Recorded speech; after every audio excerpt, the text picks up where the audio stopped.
Al-waktu kasayf in lam taqta'hu qata'aka. Nah, itu peribahasa Arab yang kita perlu tahu.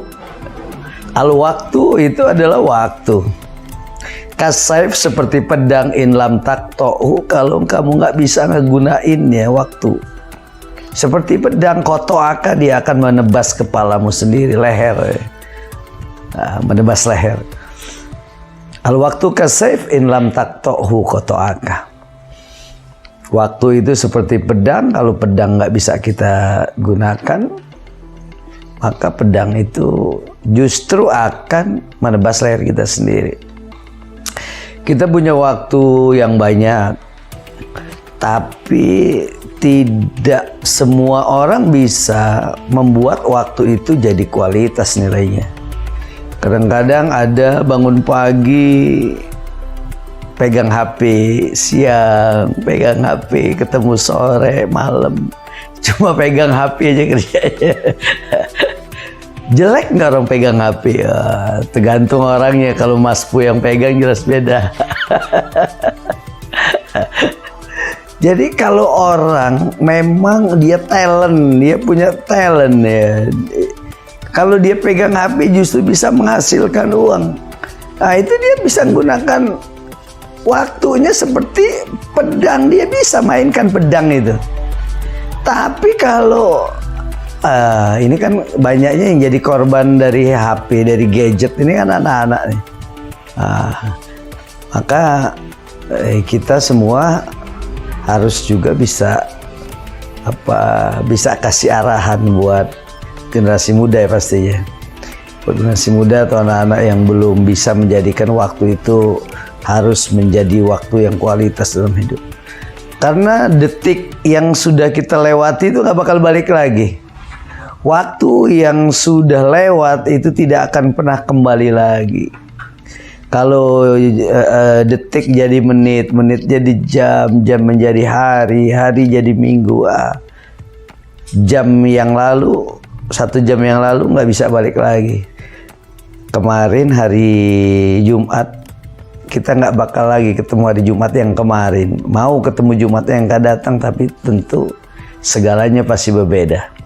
Maka kita yang punya waktu, gunakan waktu itu sebaik-baiknya, karena kita hidup pertama akan kita pertanggungjawabkan nanti di hadapan Allah yang memberi kita kehidupan. Yauma idzin anin na'im. Jadi akan ditanya nikmat waktu, nikmat umur yang kita punya akan ditanya. Kamu pakai apa hidupmu? Cuma untuk ngelamun.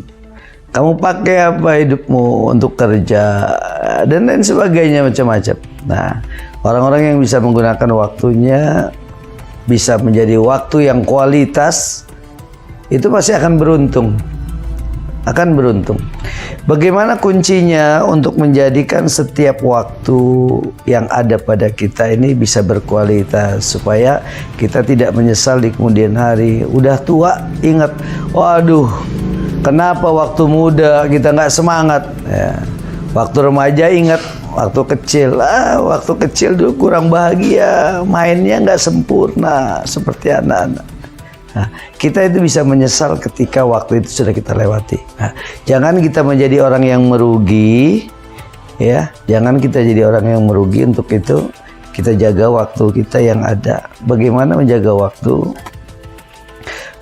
Rasul mengajarkan juga bagaimana kita setiap harinya menggunakan waktu itu untuk bisa berkualitas. Fakir qabla anta zima. Berpikirlah selalu sebelum kamu berbuat.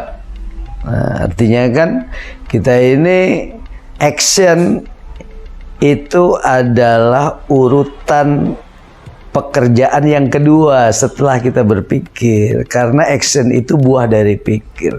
Maka yang tidak boleh ditinggalkan berpikir dan berpikir terus. Berpikir itu kalau di dalam agama, bahasa agama itu dinisbatkan atau disandarkan dengan zikir. Maka Allah memerintahkan zikirlah kalian selalu, zikir, ya. Zikron katsiron, dengan zikir yang banyak, ya. Walaupun kamu dalam keadaan berdiri, qiyaman, qu'udan, dalam keadaan duduk, au ala junubihim, ataupun kita dalam keadaan berbaring, berzikir. Zikir yang mengandung fikir itulah yang akan membuahkan action. Bukan zikir kita pegang tasbih di atas sejadah dari subuh sampai malam. Itu bukan zikir yang baik, bukan zikir yang benar. Karena zikir itu adalah tahap pertama, sesuatu yang kita kerjakan. Zikir, berpikir, artinya dalam zikir kita, apa sih yang harus kita kerjakan hari ini? Berzikirlah dulu, ingat dulu sama Allah, terus minta bimbingan, ya kan? Sudah dapat bimbingan, itu timbul ilustrasi apa yang harus yang kita kerjakan. Mulai dari berpikir dulu dalam zikir, maka kemudian Allah akan berikan bimbingan itu dalam zikir kita. Maka kata Allah, zikron kasiran, berzikirlah dengan zikir yang banyak, imma qiyaman wa qu'udan wa ala junubihim, baik berdiri kita, duduk kita, berbaring. Artinya tidak ada waktu celah yang kita tinggalkan kecuali berzikir, berpikir, sehingga kita dapat menghasilkan dari pikir itu satu action sebagai apa? Sebagai tindak lanjut, follow up dari apa yang kita pikirkan. Dengan kita jaga waktu kita selalu dengan zikir, dengan berpikir, kemudian action, tentu actionnya tidak action yang membawa bencana. Kalau udah zikirnya kepada Allah, pasti actionnya action yang membawa kemanfaatan. Mudah-mudahan dalam hidup kita mampu untuk selalu berzikir, ingat pada Allah, ingat kepada diri kita, ingat kepada waktu, ingat kepada umur kita, ingat pada kematian, sehingga kita mampu berpikir, kita menggali potensi yang ada, kemudian kita aplikasikan dalam praktek kehidupan kita, dalam action kita, sehingga dalam kehidupan waktu yang ada ini dapat kita gunakan sebaik-baiknya. Demikian, assalamualaikum warahmatullahi wabarakatuh.